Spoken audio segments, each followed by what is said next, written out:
I'm Saul Mamakwa, MPP for Kiwetnuk. It's Treaties Recognition Week in Ontario. I'm here at Queen's Park. In my work, I think a lot about what progress have we made toward respecting treaty relationships in Ontario. Treaties are binding nation-to-nation agreements. Treaties were signed so that the Crown could gain access to land and resources in exchange for meeting the needs of First Nations people. Things like access to healthy food, education, healthcare, housing, and infrastructure. We were meant to share the resources with the Crown. We should know that First Nations people had to move to reserves in order to enter these treaties. First Nations are still nations. We never gave up our sovereignty or jurisdiction.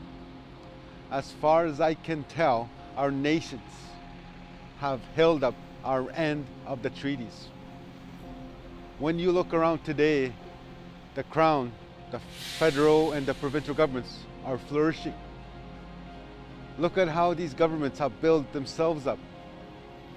We were here long before any of this was.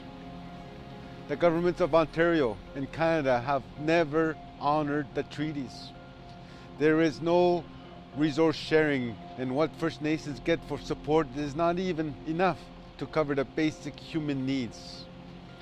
Far too many First Nations still have no clean drinking water.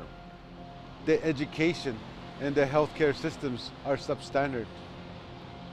Homes are overcrowded.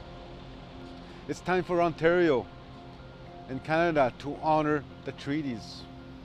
It's time to remember our commitments to one another.